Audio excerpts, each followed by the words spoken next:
Nós estamos aqui com o Thomas Vilches. O Thomas ele é pesquisador do Instituto de Matemática, Estatística e Computação Científica da Unicamp, e ele vai bater um papo hoje aqui com a gente, falar um pouco sobre a pesquisa que ele desenvolve na Unicamp. Para começar, Thomas, como que tu enxergas o quadro de vacinação no Brasil?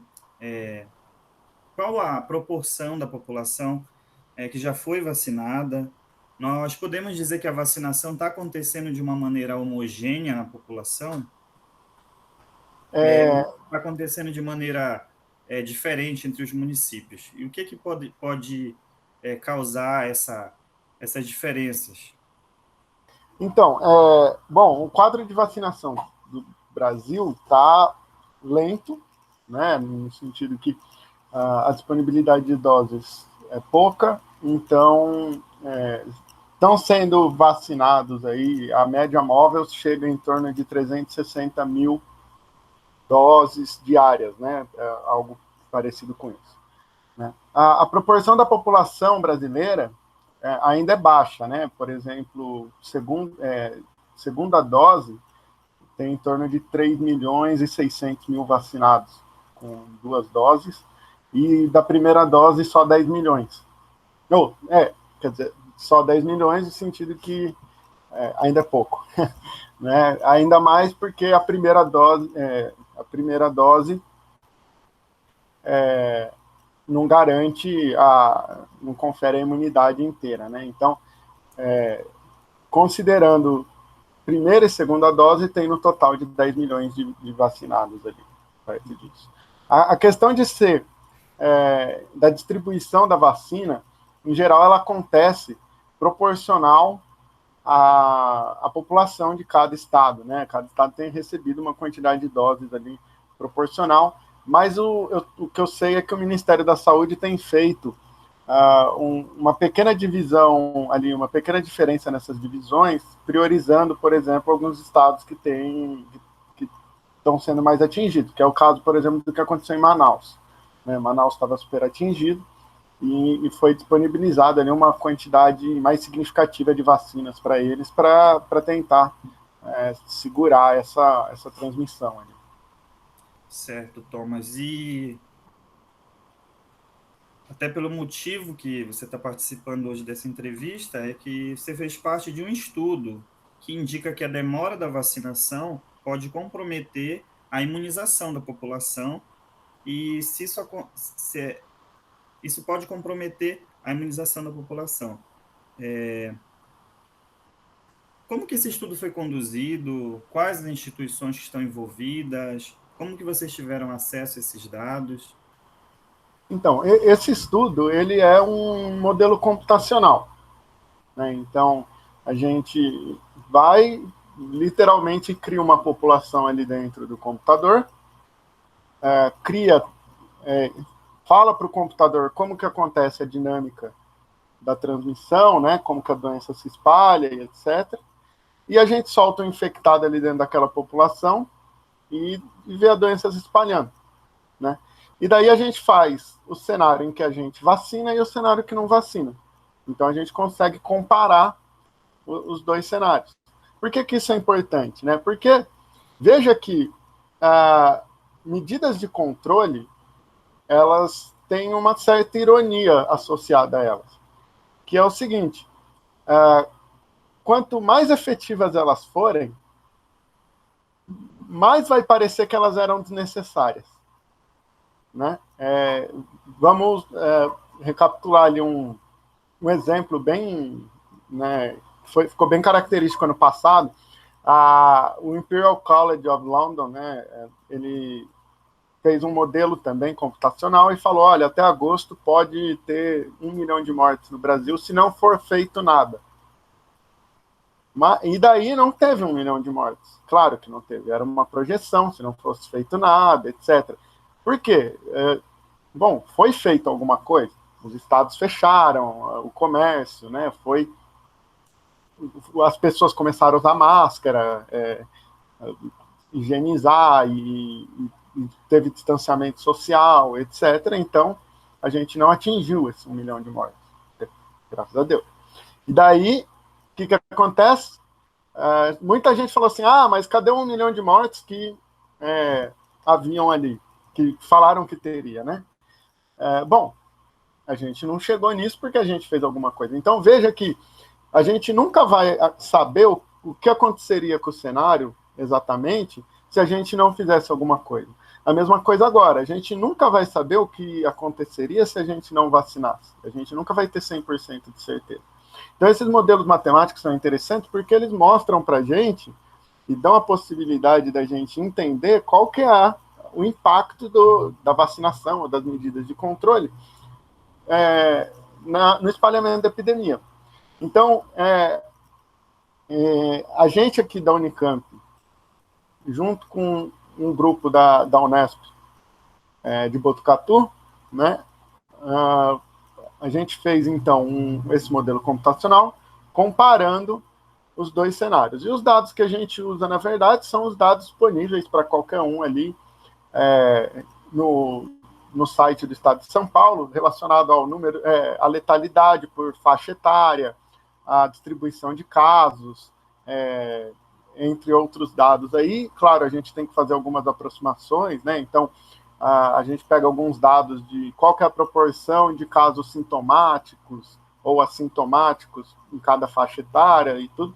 São alguns outros estudos. A gente não tem isso específico, não tem como saber exatamente para o Brasil, mesmo porque o Brasil tem testado muito pouco, né? O Brasil tem testado muito pouco.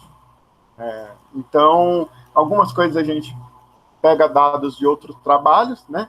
E muita coisa, os parâmetros populacionais vêm, então, do próprio site do Estado de São Paulo.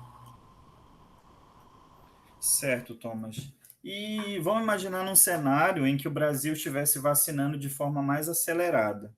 Se isso estivesse acontecendo, você acredita que o cenário, o número de mortos que nós temos hoje seria diferente? Bom, hoje,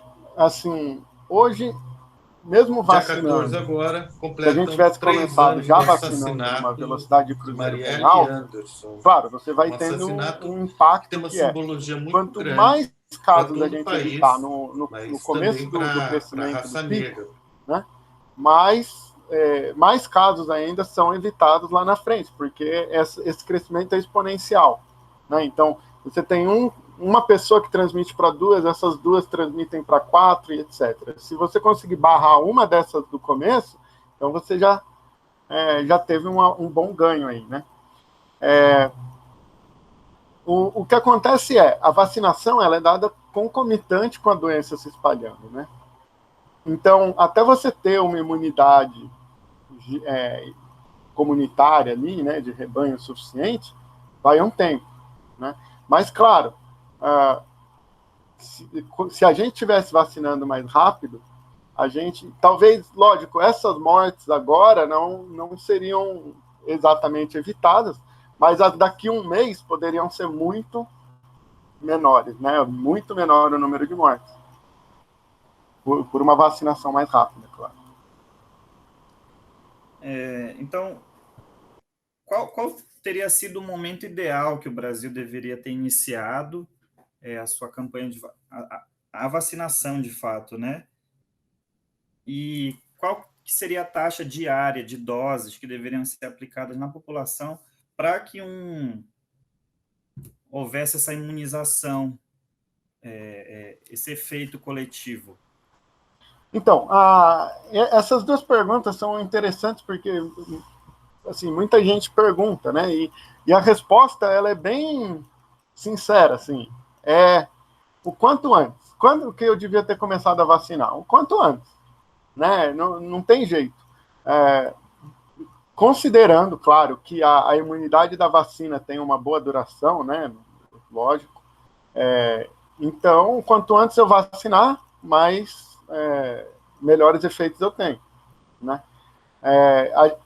O trabalho que a gente fez, ele mostra que vacinando em torno de 1.200.000 pessoas por dia, que seria ali 4 vezes o que a gente vacina hoje em dia, a gente conseguiria reduzir entre 65% e 75% do número de mortes. Isso num curto prazo, em torno de 200 dias. Né? Lógico, e, de novo, supondo, então, que a vacinação ela acontece concomitante já com a doença se espalhando. Né? Mas a gente não chegou a testar exatamente outras ondas chegando, porque daí a população já tá imunizada. Né? Então, você já tem a imunidade de rebanho ali que já vai, em teoria, ser suficiente para diminuir bem o número de mortes. Quer dizer, se diminuiu 75%, enquanto a vacinação ainda acontecia, numa próxima onda, espera-se que essa redução seja melhor ainda, considerando que a imunidade dura, né? Claro. Essa projeção de 75% de redução no número de mortes seria considerando que, neste momento, nós conseguíssemos ter esse número de doses que foi apresentado aí, ou não. Isso seria numa situação anterior, se o Brasil tivesse começado a vacinar muito antes. Não, aí seria, vamos dizer assim, considerando um cenário futuro, no sentido de que o nosso modelo coloca uma velocidade de cruzeiro ali de vacinação. Então, a gente mantém constante ali. Né? Então, o que acontece quando a gente chegar nessa velocidade de cruzeiro, espera-se que a gente consiga fazer essa redução de 75%. Mas por isso que a gente fala que é importante a gente aumentar esse número de doses, essa disponibilidade, tá recrutando insumos e vacinas, né? Porque a gente precisa atingir essa velocidade de cruzeiro para ter, então, essa redução. Enquanto a gente não atinge isso, vamos dizer assim, o nosso modelo não considerou esse transiente de velocidade.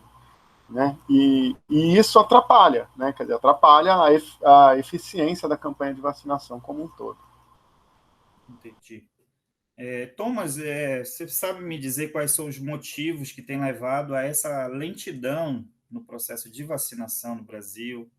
Você acha que os governos, seja ele federal, seja os governos estaduais, os municípios, eles têm feito o seu papel diante disso? O que deveria ser feito para melhorar? O estudo de vocês ele tem sido levado em conta nas medidas tomadas pelos governantes?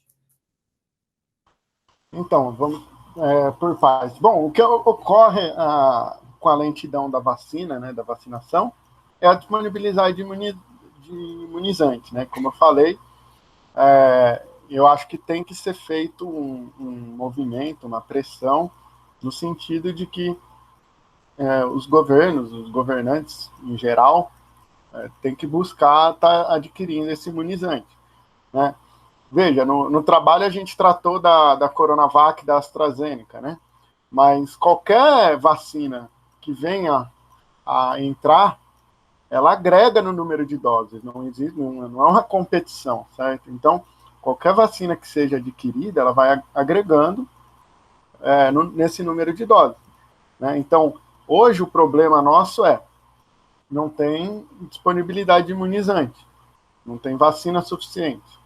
Né? Então, e por que não tem? Bom, então a gente vai agora para um problema anterior.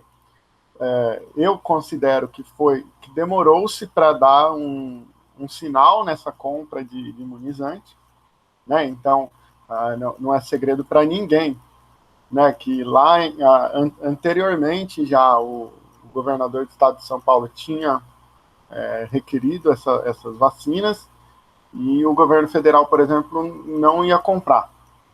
Né? E depois mudou-se de ideia. Claro, a pandemia está numa situação pior do que estava ainda e tudo. Então, não tem outra saída, temos que vacinar. Né? Mas veja que o número de doses que tinha sido requisitado não é suficiente para o Brasil. Né? Então, agora, a partir ali de janeiro, mais ou menos, que foi quando a Anvisa deu o ok das 2 vacinas, o governo federal começou esse movimento de compra e etc. Mas aí as companhias precisam de tempo para adquirir os insumos estão em falta, porque o mundo inteiro quer eles, né? Então, agora, recentemente, por exemplo, há umas semanas atrás, aí, foi adquirida a vacina da Pfizer, 14 milhões de doses até junho ou julho, né? O que é ótimo, né? Não tenho críticas, ótimo, mas veja que a gente está no final da fila, né? A Europa não conseguiu vacinar ainda, e já estava no começo dela, vamos dizer. O próprio Canadá, que também adquiriu vacinas da Pfizer e da Moderna, também não conseguiu vacinar o suficiente ainda, justamente por uma falta de imunizante, né? E imagina quem chegar por último, né? Nessa corrida. Então, eu considero que esse é o maior problema, né? Quanto a fazer o seu papel, né? Como eu falei, eu acho que agora está sendo feito um movimento nessa direção de adquirir as vacinas, etc., né? Considero tardio, tá? Podia ter sido antes, né? Mas eu vejo justamente agora um movimento em estar adquirindo as vacinas. A Pfizer, a Sputnik, se não me engano, foi adquirida também agora, que é a russa, né? Também tem uma vacina brasileira sendo produzida, né? Então, agora está sendo feito esse movimento, né? Então, nesse sentido, talvez, eu acho que o papel está sendo feito tardiamente, né? Podia ter sido antes, com certeza. Né? Como eu falei, é isso que eu acho que podia melhorar, né? Essas decisões têm que ser tomadas com antecedência, porque senão todo mundo quer a vacina. Vamos comprar a vacina agora. Sim, mas o mundo inteiro quer a vacina. Então, se a gente fica no final da fila, a gente tem um problema, né? O estudo ser levado em conta, né? Dentro do estado de São Paulo, a gente tem um dos professores que trabalhou nesse estudo, que é o professor Fortaleza, ele é parte do comitê de contingência da Covid-19 no estado de São Paulo. Ele apresentou, né, para o comitê e tudo, né? Então, a gente tem feito não só esse trabalho, mas outros trabalhos exploratórios de mapa, né, com dispersão e etc. da doença, né, junto com o professor Fortaleza, que tem sido levado em conta aí, né, pelo menos dentro do estado de São Paulo. Entendi. E Thomas, estudos semelhantes a esse que vocês fizeram aqui no Brasil já foram feitos em outros países do mundo? Foi possível com esses estudos prever o comportamento da pandemia de acordo com a taxa de vacinação? Então, foi possível confirmar a previsão desses estudos em outros países onde, se é que foi feito algum tipo de estudo semelhante? Esse tipo de estudo, ele é, assim, relativamente comum, né? Eu mesmo tenho trabalhado em diversos artigos, né? Junto com um grupo dos Estados Unidos e Canadá, né? Então a gente fez algumas previsões, assim, para os Estados Unidos e para o Canadá também, né? O que acontece é que, no quesito de previsão, quer dizer, de ter certeza que essas previsões são 100% ou qualquer probabilidade aí, ainda é difícil, né, de responder, porque, na verdade, a vacinação começou há 2 meses, até mesmo nos Estados Unidos, 3 meses aí de vacinação. Estados Unidos e Canadá, eles começaram em torno do dia 14, 15 de dezembro a vacinar, né? Então, tem pouco tempo de vacinação para a gente ter uma ideia exata de quanto que está bom ou não o modelo. Mas uma outra coisa é que esse modelo ele não tem realmente a intenção de ajustar a curva do espalhamento, né? A gente não quer exatamente falar o quanto que vai crescer ou não. mas dá uma predição do quanto vai impactar, né? E como eu falei, veja que esse impacto a gente nunca vai saber se ele é esse mesmo ou não, porque a gente nunca vai ter o cenário basal, o cenário zero, que não tem vacinação. Uma vez que a gente mexeu nesse sistema, ele vai para qualquer lugar, né? Então, essa seria a maior resposta. A ideia do estudo exatamente é mostrar qual o impacto e mostrar que a gente pode ter um impacto bom com as vacinas que a gente tem aqui, né? Que havia uma crítica anteriormente às vacinas que a gente tinha aqui, quando saiu o estudo da eficácia, mas a eficácia global não é tudo isso, né? Não é, por exemplo, igual da Pfizer, né? E daí a ideia desse estudo é falar assim, olha, a gente consegue ter um impacto bom, mas a gente precisa de vacina disponível. A da Pfizer não é uma vacina que está disponível para a gente, né? 14 milhões de doses até junho, julho é pouco, né? Veja que agora em março a AstraZeneca e Coronavac ali tem a estimativa de entregar 25 milhões até o final do mês, né? Então a disponibilidade, a ideia é a gente ter uma vacina disponível, mesmo com uma eficácia menor, é melhor do que a gente se focar numa vacina que não está disponível, mesmo que ela tenha uma eficácia maior, né? Então, a ideia era um pouco essa, rebater essas críticas, né? Certo, Thomas. A gente tem um histórico das vacinas. O histórico nos mostra que elas são eficientes para outros tipos de doença. O Brasil, inclusive, é um exemplo no mundo com relação à vacinação da população. Foi, né, por muito tempo.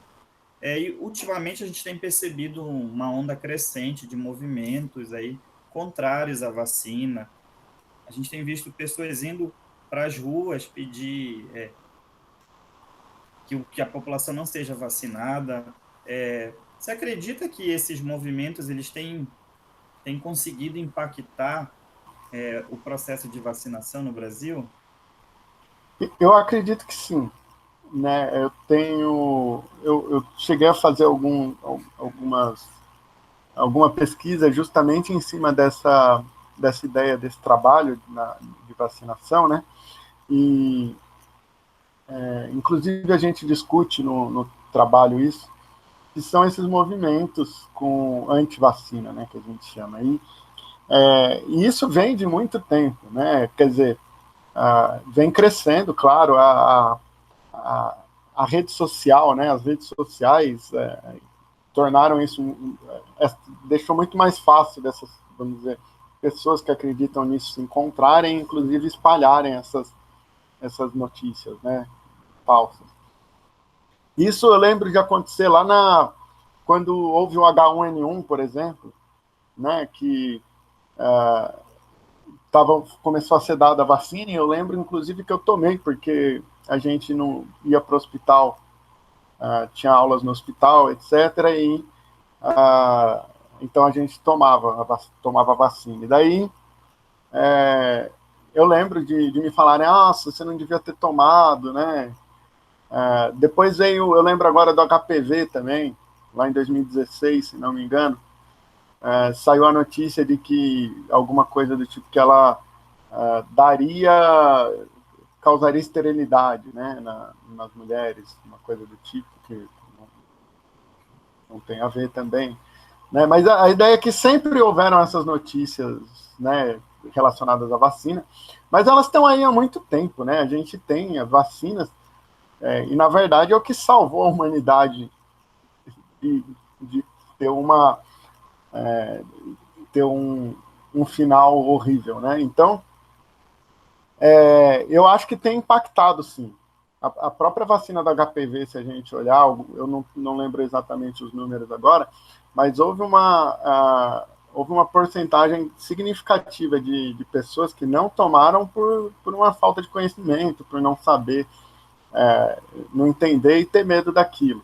Eu acho que essa falta de conhecimento prejudica muito, né?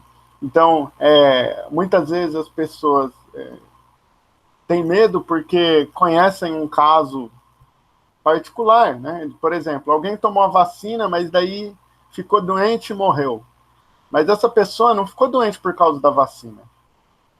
Ela provavelmente acabou pegando a doença. Por quê? Tem 1 milhão de pessoas tomando a vacina, né?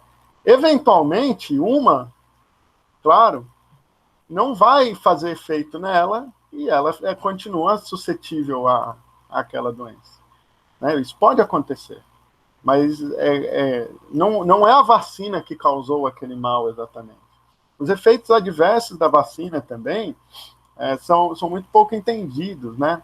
Então, é normal tomar uma vacina para gripe, né? E ter febre, ter cansaço, né? Dor no corpo, porque isso é justamente a resposta imunológica sendo construída, né?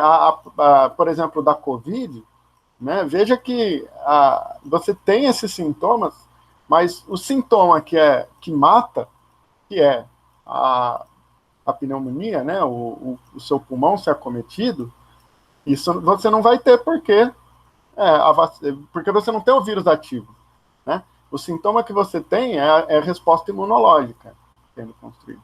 Então as pessoas têm muito medo, e eu conheço muita gente inclusive gente da saúde, que fala, eu não vou tomar, né? Então eu vejo com preocupação esses movimentos. E eu tenho tentado fazer todo o possível para levar essa informação e trocar tentar mudar um pouco a visão das pessoas relacionada à vacina especial. Entendi. E até pegando um gancho aí sobre essa questão de ciência, né, de como as pessoas têm encarado o conhecimento científico, você acredita que a sociedade, os governos, eles têm se aproveitado do conhecimento científico de forma efetiva nesse período da pandemia? Eu acho que podia ser mais, né? Tanto os governos em geral, né? Eu acho que o governo federal, por exemplo, teve um período, ainda tem, né? Um período difícil aí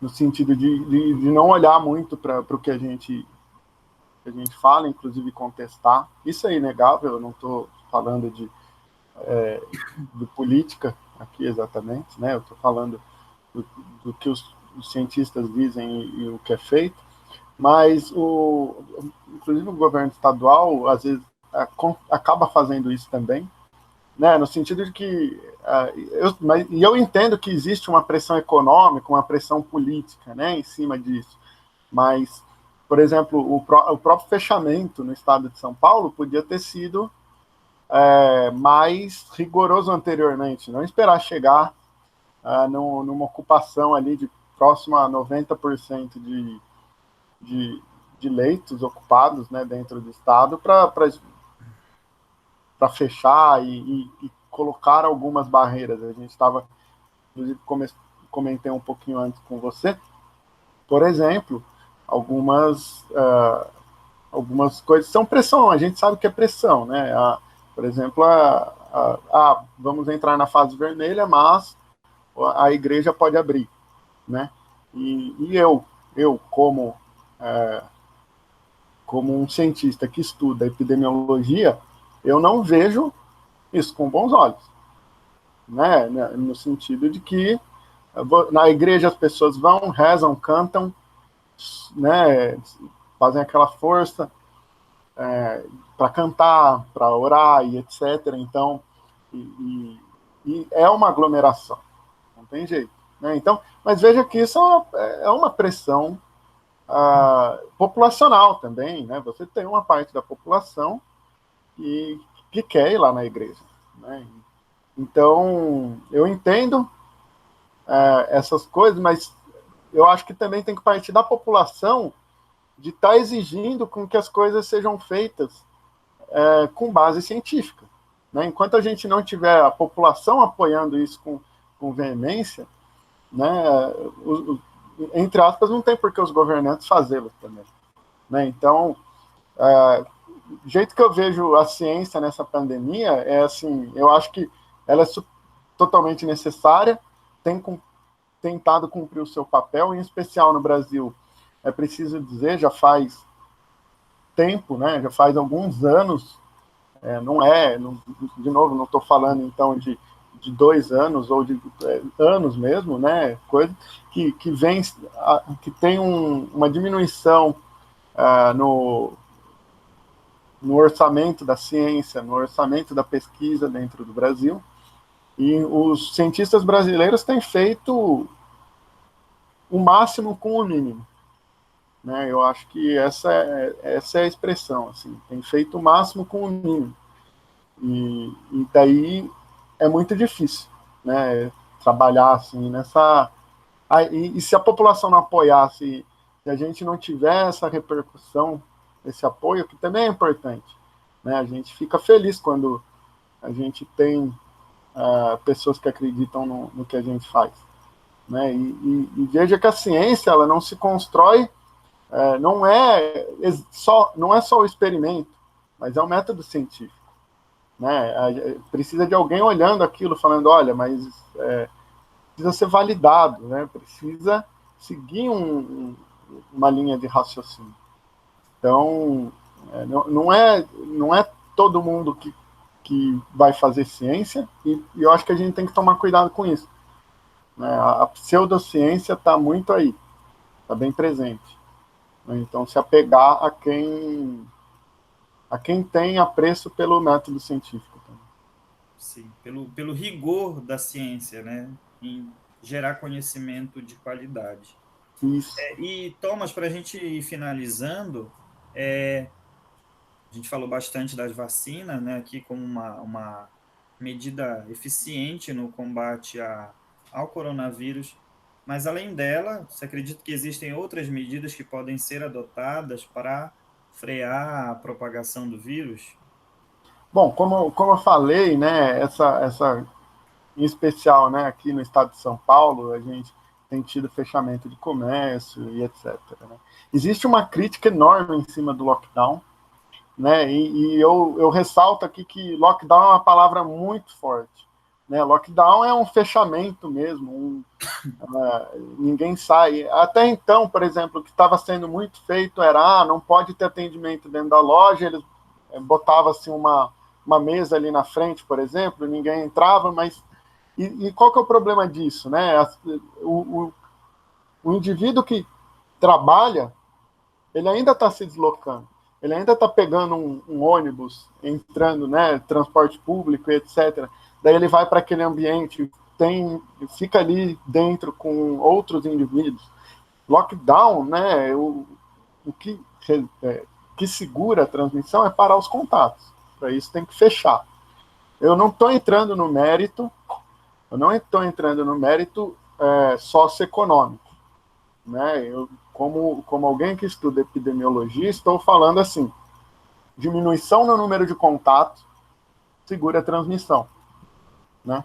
Então, hoje, o que a gente consegue fazer enquanto a vacina não está amplamente disponível é fazer esse fechamento, fazer com que as pessoas parem de circular, né?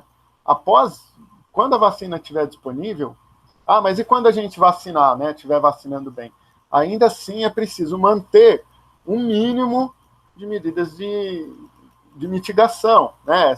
Tentar continuar com esse distanciamento, manter o uso de máscara, porque a gente não sabe, né, 100%, qual que é o impacto, né? Quanto tempo vai demorar para a gente sentir esse impacto dessas vacinas, né? Exatamente. Então, a falsa sensação de segurança que o final da campanha de vacinação pode passar tem que ser vista com cuidado, no sentido de que as pessoas têm que manter um mínimo de medida de higiene, máscara e etc. Acho que essas são o mais importante. Eu queria aproveitar, então, para ressaltar máscara, o uso de máscara. É muito importante o uso, em especial, se for algum tipo de contato, alguma coisa que vai ser por muito tempo e etc., usem máscara PPF2, aquela máscara azul, né? Ela não é assim, ela não é um absurdo. Eu comprei um kit ali, 10 máscaras por R$ 65. Tá? Não, lógico, é um valor considerável, mas ela pode ser reutilizada. Então, você usa uma, deixa lá, pendura no fresco para ela perder umidade. Se colocar num saco de papel também ajuda a perder umidade. E usa outra no dia seguinte, outra no dia seguinte, e vai alternando essas máscaras aí, porque elas protegem muito mais, tem vedação boa e etc. Então, essas máscaras são as melhores ali no custo-benefício, eu diria. Certo. Então, Thomas, eu agradeço a tua contribuição, a tua participação. Você ajudou a esclarecer muita coisa, trouxe muitas informações importantes. Eu que agradeço a oportunidade, falo muito. Não, foi ótimo, foi bem esclarecedor.